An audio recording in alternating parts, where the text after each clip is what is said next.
सूदखोरों के डर के कारण उज्जैन विकास प्राधिकरण के कर्मचारी विजय सोलंकी द्वारा आत्महत्या करने की घटना के बाद प्राधिकरण सीईओ सुजान सिंह रावत ने प्राधिकरण कर्मचारियों के साथ बैठक कर उनसे विस्तृत चर्चा की। उन्होंने कहा कि सूदखोरों से डरे नहीं और इनकी जानकारी दें। सीईओ ने चतुर्थ श्रेणी दैनिक वेतनभोगी स्थायी कर्मचारियों को ज्यादा ब्याज पर रुपए उधार नहीं लेने की बात कही है। वहीं बैंक के माध्यम से लोन लेने की जानकारी इन कर्मचारियों को दी। पिछले दिनों उज्जैन विकास प्राधिकरण के कर्मचारी विजय सोलंकी ने सूदखोरों के आतंक से परेशान होकर आत्महत्या कर ली थी। विजय सोलंकी पिछले कई सालों से इन सूदखोरों से परेशान था और इनकी धमकियों से त्रस्त होकर उसने आत्महत्या की है। विजय की तरह ही अन्य सरकारी विभागों में भी छोटे कर्मचारी सूदखोरों के चंगुल में फंसे हुए हैं। विभाग में दैनिक वेतन भोगी, स्वास्थ्य कर्मी और ठेके पर काम करने वाले कर्मचारी का वेतन कम है। इन कर्मचारियों को 8 से 12,000 हर माह वेतन मिल रहा है। ऐसे में बीमारी, शादी या अन्य कारणों के चलते इन कर्मचारियों को मजबूरी में ब्याज पर रुपए लेने पड़ते हैं।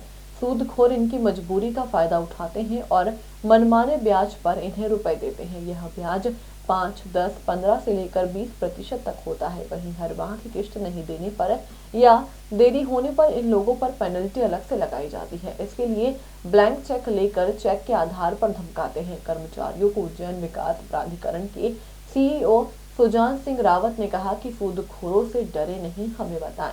आत्महत्या इसका रास्ता नहीं है। वहीं विभाग अपने कर्मचारियों के लिए साख संस्था चलाए और उनके माध्यम से छोटे छोटे लोन की राशि दे। सूदखोरों से परेशान कर्मचारियों के निराकरण के लिए एक सेल अलग से बनाई जाएगी। देखिए, कल एक दुखद घटना हमारे यूडीए परिवार में घटी थी। हमारे साथी कर्मचारी हैं विजय, उनको किसी कारण से उन्होंने एक सुसाइडल का प्रयास किया था, सुसाइडल कर भी लिया था उन्होंने। इसके पहले भी अक्टूबर में एक बार हमने अपने कर्मचारियों के साथ बैठक करके इनके जो छोटे छोटे इश्यूज़ होते हैं पारिवारिक, उन समस्याओं का समाधान करने के लिए बैठक की थी और उसमें समझाया भी था इन सब चीज़ों के लिए। चूँकि कल पुनः ये घटना हुई है, तो आज मैंने अपने जो प्राधिकरण के कर्मचारी हैं, ख़ासकर से जो हमारे स्थायी कर्मचारी होते हैं 4th क्लास वर्ग के, उनको सबको बुलाया था और उनको मैंने संबल दिया कि हम सब उनके साथ में हैं, परिवार के रूप में हैं और उनकी जो छोटे छोटे कुछ दिक्कतें आती हैं, उन दिक्कतों के समाधान करने के लिए हम प्राधिकरण में व्यवस्था उनकी कर रहे हैं। अमूमन देखने में ये भी आया कि जो कर्मचारी होते हैं, इनके बच्चे जो है बहुत ज़्यादा पढ़े लिखे नहीं होते हैं और पारिवारिक इनकी दिक्कतें होती हैं, तो कुछ लोगों से लोग राशि उधार ले लेते हैं और फिर उस चंगुल में ये फंस जाते हैं। तो आज इनको हमने बताया भी कि शासन की तरफ से कई सारी योजनाएं चलती हैं जिसमें इनको हम ऋण प्रदान कर सकते हैं ताकि ये अपना छोटा मोटा बिजनेस शुरू कर सकें।